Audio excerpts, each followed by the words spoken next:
Hello, and welcome back. Um, I went over, or we talked about the different parts of a pyramid and the formulas for calculating different parts of the pyramid. So the volume, the areas, and then what all those parts mean and where they're located. In this video, we're going to go over um, how to calculate those different properties of the pyramid. So I'm going to start this video by going back to these three parts of my pyramid that I absolutely need to plug into my formulas to calculate the areas and the volumes. So if you remember from the last video, we have three major parts of the pyramid that we absolutely need in order to calculate the base, the lateral area, the surface area, and the volume. So they are the height of the pyramid. So the height is this length or that distance right there. My lateral area is this length here. And then the perimeter is the distance around my pyramid, or around the base of the pyramid. All right, so that would be the P, the perimeter. If you notice now, we already have the slant height. The slant height is given to us in the problem, so that is my L, so that's 17. But I'm not given the height in this problem, so I'm going to calculate that first. So whenever we have the height of the pyramid, which is the blue line, and the slant height, which is the purple line, since that blue line comes straight down to the ground, that's going to form a 90-degree angle with the ground. And what ends up happening is between the height, the slant height, and then this imaginary green line across the bottom, I end up with this right triangle. So if I kind of redraw that over here,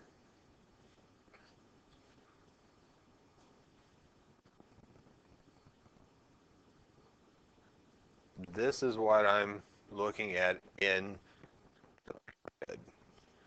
and these two, height and the slant height, is always going to form this right pyramid, or this right triangle. Okay? So if I put my numbers here, I know my slant height is 17.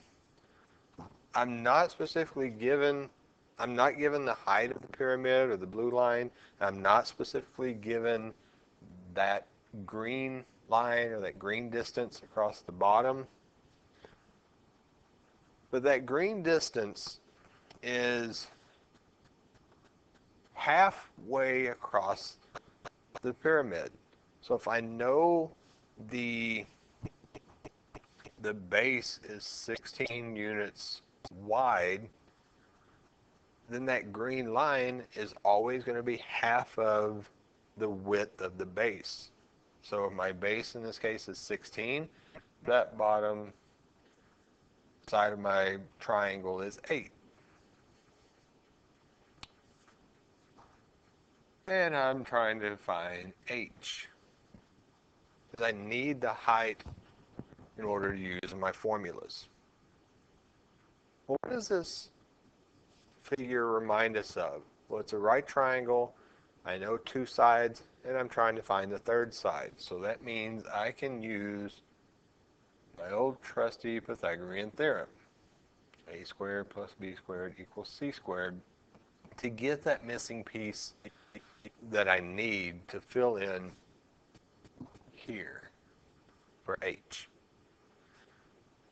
All right, so my A and B in my Pythagorean theorem is always going to be my H and the bottom side, the C is always the hypotenuse of the right triangle. So if I fill these in, I have h squared plus 8 squared equals 17 squared. So I calculate these numbers, so I get 8 squared plus 64. 17 squared is 289. I subtract the 64 from both sides.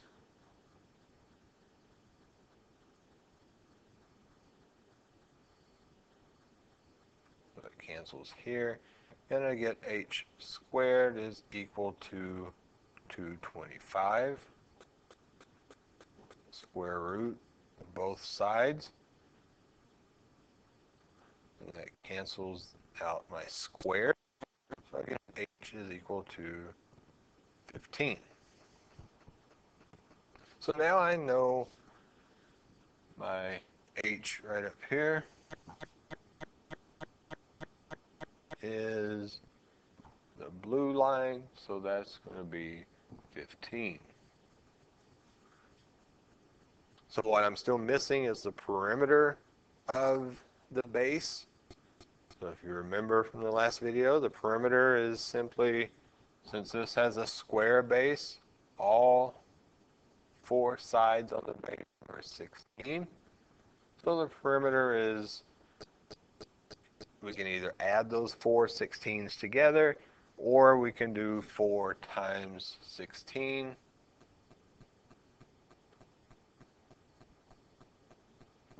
If I can write it correctly.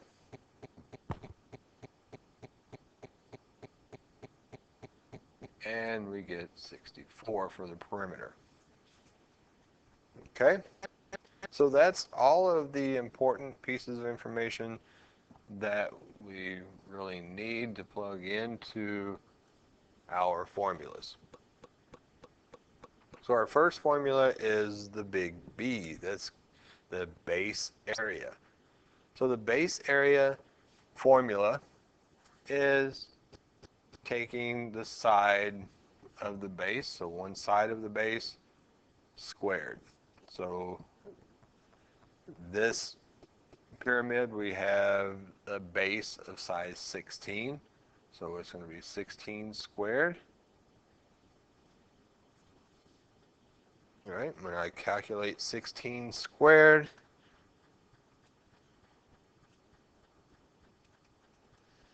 I get 256. And we don't have units in this problem, but my units is always going to, for any time I calculate an area, is always going to be units squared. So now we look at the lateral area. So the lateral area is, formula is 1/2 the perimeter times the slant height, 1/2 P times L. Well, since we've already filled in our values for those up here in this box, then I simply just plug my numbers in. So I get 1/2 P is 64, L is 17. So when I calculate those, 1/2 times 64 times 17, I end up with the lateral area of 504 units squared.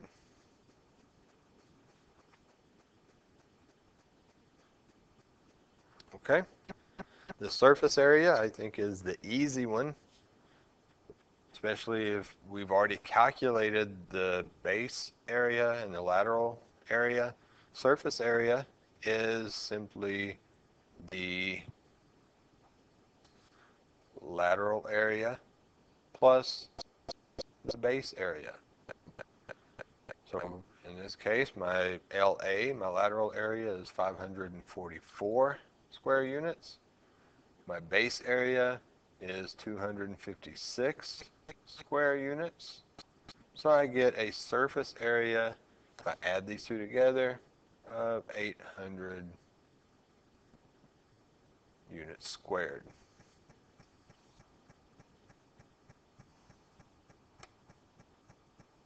All right. Finally, we have volume. The formula for volume of the pyramid is 1/3 times the area of the base times the height of the pyramid. So it's 1/3. The base we did in like our first formula up here. So that's 256 times the height. The height we have up here in our box of 15. That's what we calculated using the Pythagorean theorem.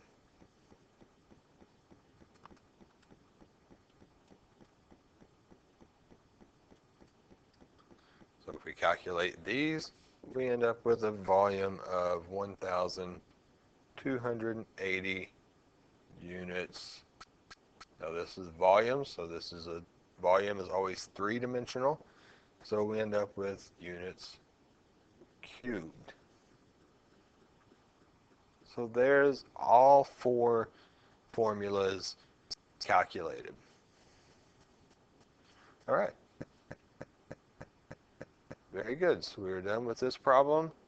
We got everything calculated, units on everything.